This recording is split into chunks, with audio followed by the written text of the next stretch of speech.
আমরা কখন চলে যাব, কবে চলে যাব জানি না। এরা দুইজন যদি চলে যায় না, আর কিছুই ভাল লাগে না। পায়েলিয়া বাজেরে চমচম। আমার মা অসুস্থ ছিল, কক্সবাজার নিয়ে গিয়েছিলাম। মার সাথে এতটা দুষ্টমি করেছে। আমার মা বলেছে যে বাবা, আমার মনে হয় আমার জীবনে এতটা আনন্দ পাই নাই। আসলে অঞ্জনা আপার সম্বন্ধে বলার কিছু নাই। অঞ্জনা আপা অঞ্জনা আপাই। অঞ্জনা আপার বিকল্প আর হবে না। অঞ্জনা আপা এফডিসিতে ঢুকলে মনে হতো কি যে একটা হাসির পাত্র ঢুকেছে।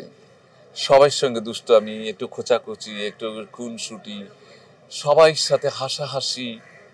অঞ্জনা আপার বিকল্প অঞ্জনা আপাই। অঞ্জনা আপার সম্বন্ধে বলার কিছু নেই।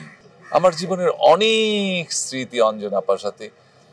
এখানে একটি গান করেছিলাম, পায়েলিয়া বাজেরে চমচম। মনে হয় অঞ্জনা আপা ঢাকা শহর আইসা, এবং সেই গানটি যে কতটা স্মৃতি, কতটা মধুময়। আসলে আপনারাও জানেন যে আপনারা সাংবাদিক, আপনার জার্নালিস্ট, আপনাদের ছাড়া তো কোনো শিল্পী ঘরে উঠেছে কিনা আমার জানা নেই, বা একটা সাংবাদিক বিহীন কোনো মানুষ পপুলার হয়েছে আমার জানা নেই। আপনারা এই প্রতিটি মানুষকে উঠাইতে পারেন এবং নামাইতে পারেন, এবং আপনাদের সঙ্গে সুসম্পর্ক কতটা ছিল অঞ্জনা আপার আপনারা ভালো করেই জানেন। শুধু আপনাদের কাছে বলি, দেশবাসীর কাছে বলি, অঞ্জনা আপার জন্য দোয়া করেন। অঞ্জনা আপা যেন ওখানে গিয়ে ভালো থাকি, জান্নাতবাসী হয়। মানে আমরা অঞ্জনা আপার যে কি ছিলাম, অঞ্জনা আপা বলতে পারবেন, আমরা বলতে পারবো। শুধু আপনারা দোয়া করবেন অঞ্জনা আপা যেন ওপারে গিয়ে ভালো থাকে।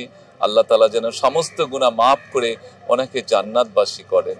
আপনাদের কাছে এই প্রার্থনা। আর কি বলবো অঞ্জনা আপার জন্য? অঞ্জনা আপার জন্য আর কিছু বলার নেই। আর দুনিয়াতে আরেকজন মানুষ বেঁচে আছে, সেটা হলো নতুন আপা, হাসির নৌকা। এরা দুইজন যদি চলে যায় না, আর কিছুই ভাল লাগে না। আমরা কখন চলে যাব, কবে চলে যাব জানি না। অঞ্জনা আপার কথাটা শুনেই না আমি মনে হয় আধা ঘন্টা শুয়েছিলাম, উঠতেই পারছিলাম না।